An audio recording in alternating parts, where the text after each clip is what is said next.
So I was needing to get a 10 keyless keyboard for my editing station. I need to free up a little bit of space. I'm going to put a keyboard tray underneath, and the desk that I have just doesn't really leave enough room for what I need. So I picked up a couple of options. Figured I'd go ahead and go super cheap mechanical. I got the ReDragon 10 keyless, and I got the Jellycomb 10 keyless. ReDragon is the one that has the red backlighting. Jellycomb is the one that has the RGB backlighting, which is actually just multicolored per row. We'll turn on the backlights here in a few minutes. I figured I'd do a quick comparison between the two, just to kind of see what they're like. And so yeah, alright, well, let's get started. First of all, if we look at the Jellycomb, it's pretty nice. It's got some good weight to it. It has a metal plate right here, which I like.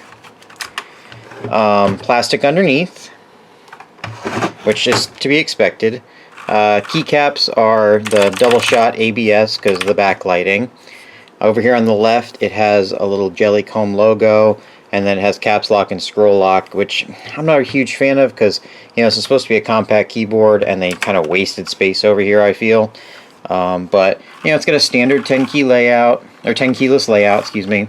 The cord, it has a kind of cloth covered braided cord, gold plated plug. If you have problems with corrosion on your USB plugs, I guess that would be important. Cord is a length, it's long enough. Over here on the ReDragon, it's a very similar thing. What they didn't do is they didn't have that extra piece over here on the left. They put their logo and the lights right here, which I really like. It makes it kind of as small as possible. It is all plastic. It is a little bit lighter. No, actually, you know, it has a metal plate right here. I'm sorry. So it has a metal plate right here. It's got a good weight to it. Plastic on the bottom.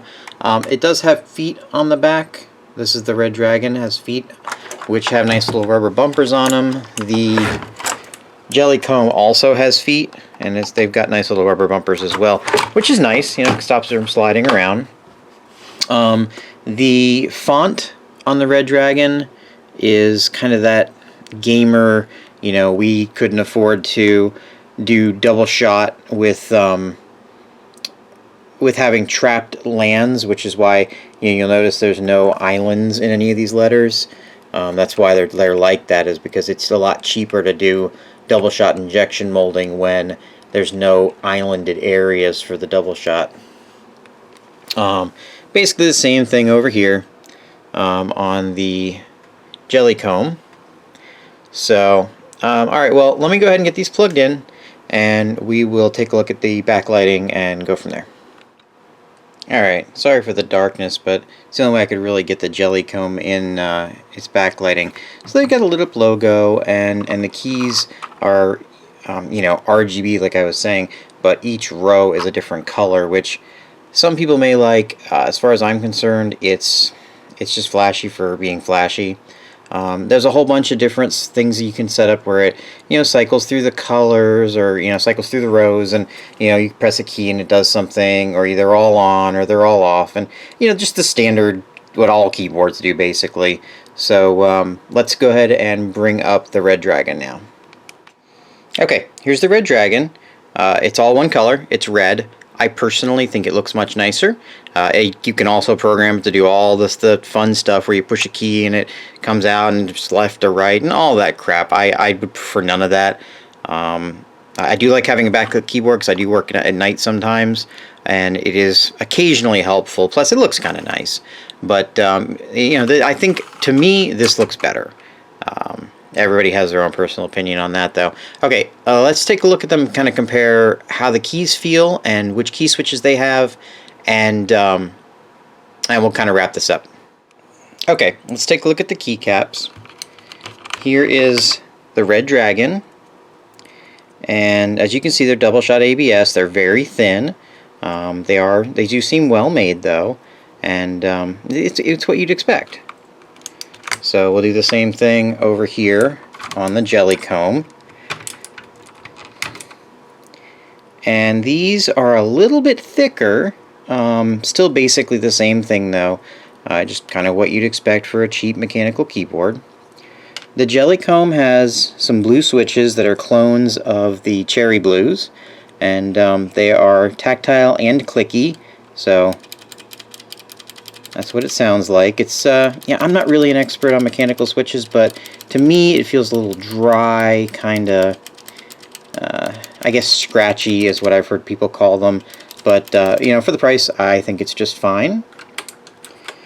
Now we'll go over to